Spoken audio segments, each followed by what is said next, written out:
Hey, what is up, mortals? Welcome to Season 1 Part 5 of What If Deku Got Black Whip Early. Just wanted to greet you guys by just saying sit back and relax, you're in for a treat, and so we begin. Quiet sobs escaped from Koda's clenched teeth. Teary-eyed, he took shaky steps backwards nearing the edge of the lookout point, the place he so fondly used as his hideout. Glancing over the edge, he began to realize just how high up he was for the first time. He obviously didn't want to fall from here, but the masked man in front of him wasn't giving him any options. The figure inched closer to Koda so slowly and menacingly he struck the boy with absolute fear. Muscular had planned to use this elevated surface as a lookout point, apparently to spot prey they'd been assigned to. But he was quite surprised to find someone unaccounted for out here and a small kid nonetheless. The villain. He complimented Koda's hat, saying he'd prefer it to his mask. Maybe it'd divert people's eyes from his hideous scar if he wore it. Well, Koda obviously didn't look like he wanted a compliment. He'd probably prefer help. How sad. Santa brought the wrong gift. Muscular took his time to slowly remove his mask while Ab spoke. To Koda it seemed like a window of opportunity for him to escape. Turning heels, he started his run in the opposite direction, aiming to scurry down the rocky plain. But in no less than a second, Muscular was on him. The hooded male lunged ahead of him, his features on full display: unkempt short blonde hair, a sharp jawline, a grotesque scar running down his temple to his mouth, and in his left socket was a prosthetic eye, much smaller than his right eye, surrounded by thick flesh. Koda knew this face all too well. He had burned it in his memory with hate. The criminal who has murdered his parents now stood in his way. Running? No, the fun just begun. Muscular said, extending his left arm. From his wrist, thick fibers of muscles began to grow, creeping up his arm until it was engulfed in a thick, strong layer of flesh. The villain clenched his fist as he shot downwards from the rock he'd leaped to, aiming to crush the boy with sheer force. Lightning quick, a shady line zigzagged through the air, wrapping itself around Koda. It raised the boy back and high into the air just before the blow got to him. The force of the blow was something else. It had missed its target and exploded on the rocky terrain. Huge torrents of wind swept forward with such intensity it threw Koda and Midoriya off the cliff. The pair free fell down from the cliff, the possibility of them hitting the earth growing with every passing second. But Midoriya thought quickly.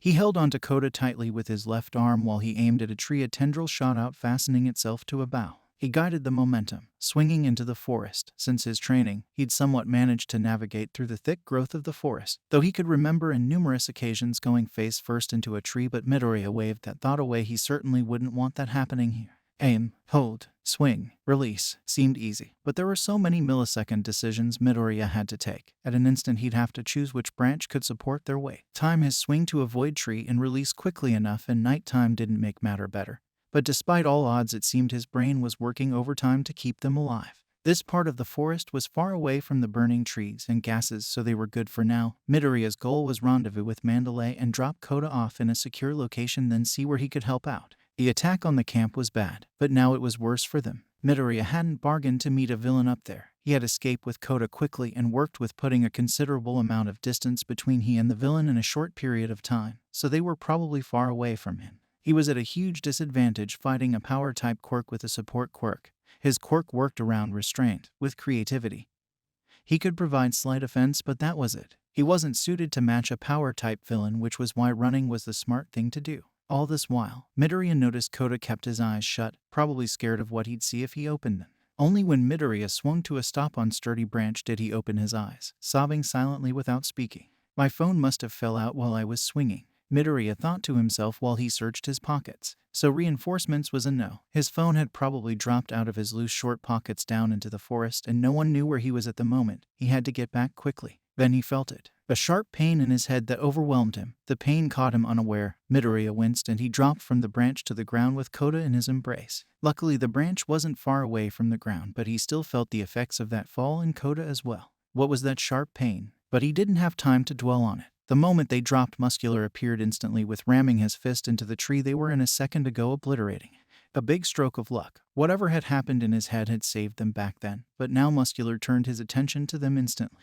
You're pretty good at dodging and running away, huh? I've missed you twice now. This is only fun if you stand and fight though, so no more running. Muscular yelled. Leaping up, he flew down with another right fist to crush the two into the ground. Midoriya managed to roll sharply to his right out of the way of the blow, pushing Koda further ahead as he did. The blow crushed the earth, kicking Midoriya up with gust of air. He barely managed to get his bearings and balance himself well enough to stand upright. Stay far away from both of us as possible, Koda, Midoriya said with a serious tone. Now he had no option but to stand and fight this villain and somehow find a strategy to win.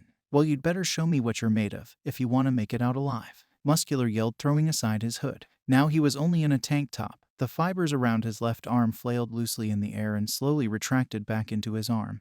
The villain crouched, slightly clenching his fists. He covered his two arms with a thicker layer of muscle that engulfed his back as well. Then he leapt towards Midoriya with a frontal assault, his right arm drawn back. But Midoriya was prepared. For whatever it was worth, his adrenaline was working overtime, making him sharper. He had to be if planned on subduing or beating Muscular. The moment Muscular took off, Midoriya timed him. Just before Muscular came close enough, he rolled right below the blow, turning his head to the villain behind him. He flicked his wrist, a tendril shot out, wrapping round Muscular's ankle, and with a sharp tug he drew his arm back, sending the villain crashing into a tree. Whoa, for a puny quirk, that thing sure carries its weight, Muscular mused, excited and not visibly harmed.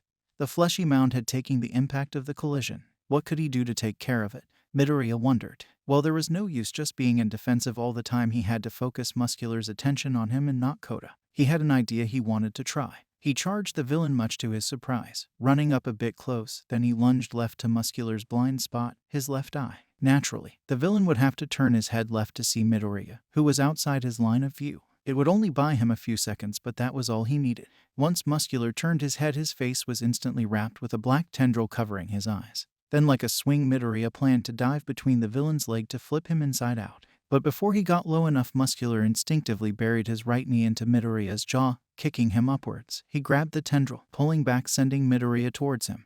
Then he shoved his open palm in Top Boy's chest, sending him crashing into a tree. The pain to Midoriya and force of the attack had been enough to cut the tendril. Midoriya screamed in pain, slumped against the tree.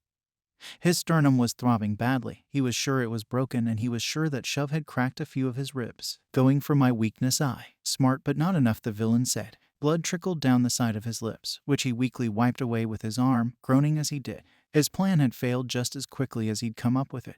Bakugo. What could they want with Bakugo? Midoriya wondered to himself as Muscular asked of his classmate, but he didn't have long to dwell on that as Muscular charged again with even greater speed. Midoriya was too tired to move, but he willed his body, and the adrenaline began pumping again, making him forget his pain for now. He moved out of the way, allowing the already broken tree to fall on Muscular. But the villain wouldn't be abated. In fact, he'd just been given a weapon. Muscular grabbed the tree with his hands, gripping it so tightly he made indents in the bark, and now he had a bat. He swung it at Midoriya, who had just gotten to his feet. Minor crouches just before letting it swing overhead, and he was just about to get back to his feet again when it happened. That overwhelmingly pain in his head struck again, making him stay put on the ground with his hand to his head, and just above him the tree had swung back again. If he hasn't stayed down and gotten up like he intended to, he'd have been hit in the back and seriously hurt. Just like when Muscular had arrived, was the pain warning him? Well, if it wasn't, it was surely disorienting him, making it hard to focus. I didn't know fighting yet would be this fun. You react fast, Muscular chimed menacingly. This time he'd aimed to plant the tree in the ground right onto Midoriya's back. Before we get back into the story, I would like to say that we've got a second channel called Anime Deep Dive. Anime Deep Dive goes over the hard facts of the anime presented. Now, in case you guys didn't know, we have a third channel called Anime Theory. Anime Theory mainly focuses on a large variety of mind-boggling anime theories. If you are interested in content like this, please go check the description below or click the eye icon in the top right corner. Now, with that out of the way, let's get back into the story. You know, you're fighting a clear losing battle. It's obvious my quirk overwhelms yours in every possible aspect, but you keep pressing like you think you actually have a chance with those puny ropes of yours. This is what I hate about heroes, always thinking they'll come out on top, but now you're gonna die, so it's all good. Muscular said with a sadistic tone to his voice, obviously enjoying every bit of this. He heaved the tree high up for the final blow, but got blasted with a wave of water from behind. You killed ... my parents, he stuttered with fear, tears streaming down his cheeks, his palms outstretched and drenched. Oh, them, Muscular said, turning his attention to Kota. His memory jogged as Kota recalled the incident. The villain smiled just at the thought of the heroes who had injured his eye. He held no grudge against them. That wasn't why he killed them. He was merely fulfilling his part in killing, and Kota's parents trying to do their job in preventing him. Sadly, they got killed in the process. So there aren't any hard feelings ... but you'll have to wait your turn. I'll kill you just as soon as I'm done with High, Muscular said to Kota. His words cut short as he was about to turn to refer to Midoriya, who was on the ground. At least that was where he was before. But now he was just inches away from a shocked Muscular. His teeth clenched. Midoriya fought through the pain. His arms pulled to his right side, leashed to two tendrils was a broken tree, the one Muscular had destroyed when he arrived. Midoriya swung it, aiming for the villain's unprotected head. If it had hit, the villain would possibly be knocked out, but instinctively Muscular dropped the tree and he got his arm up, tanking the blow and pushing Midoriya back, the tree flying off and the boy tumbling. "Well, you almost got me there." Muscular dashed at Midoriya with blinding speed as he rose, springing above the ground slightly. Muscular twisted his torso and unraveled himself, his left leg taking the lead, turning and driving home into Midoriya's shoulder. The kick sent him crashing into a tree, something he was getting used to at this point. Pain seared his whole being, his body crying in agony. Gashes on his face and arms bleed profusely, and the shoulder he was kicked on definitely had its bones fractured. He couldn't even feel it anymore. His eyesight blurred. He had slammed body and all into the tree, and now he was barely breathing, all the air in his lungs driven out forcefully. Midoriya began to fade. Almost like his heart stopped, his frame slowly dropped down to the hard ground with a huge thud. Muscular walked over to him gingerly, a smile plastered to his face. He'd relish finishing the boy off as slowly as he could to derive utmost pleasure from it. It was his first kill on being released by the League of Villains. He'd make it memorable, so to speak. A pebble hit him on his head. Muscular turned visibly angry. "Okay, boy, you're really asking me to kill you first?" Muscular yelled, Dakota thudding his way towards him. "Don't take your eyes off me," Midoriya yelled. He aimed at Muscular, releasing more power of his quirk. He felt about a surge of 30%. The whips flew at Muscular like a rain of bullets, so fast he couldn't react in time. Lightning quick, they easily wrapped him from his shoulders down. "You've been holding back this burst of power. Seems you were holding back something else from me." "Well, so was I. Now I'm gonna come at you with my full force now and kill you," Muscular said, angrier than ever. A large mass of muscle fibers escaped from within him, wrapping his entirety in a huge layer of flesh like a suit. His form engulfed in flesh, the whip broken during the expansion of flesh. How does he have so much power? Midoriya wondered, panting, pain surging through him from the usage. Even 30% wasn't enough. How was he going to beat this maniac?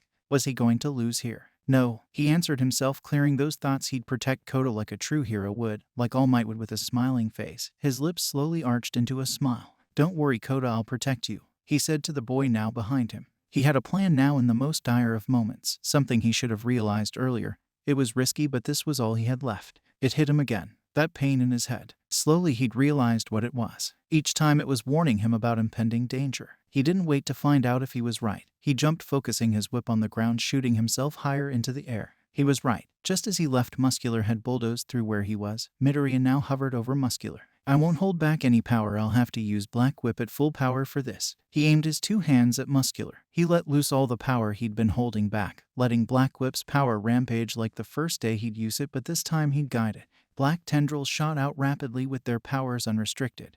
They flew onto the fibers of flesh. With his mind, he guided the tendrils as they forced their way into the spaces between the muscles. Pain bubbled within his body, the burden far too great as his body sizzled and burned with steam leaving his skin and blood gushing from every wound he had. He roared, pushing past his limit as the whips began to branch themselves, multiplying and seeping into the slight crevices between the muscles and wrapping round them tightly. "What the heck?" Muscular said, confused, but the plot was already set. "Now," Midoriya screamed, pulling back his arms, ignoring the pain of his broken shoulder, and along with the pull, the might of Black Whip tore the end-to-end attachment of the muscles, leaving the flesh hanging to the whip strands and parts of Muscular's now exposed body. "Let's end this." He let himself drop to the earth, Muscular rising up in the air in the process. Then as he landed, he pulled down, willing his quirk to forcefully lash out Muscular's exposed body, crashing him into the hard ground.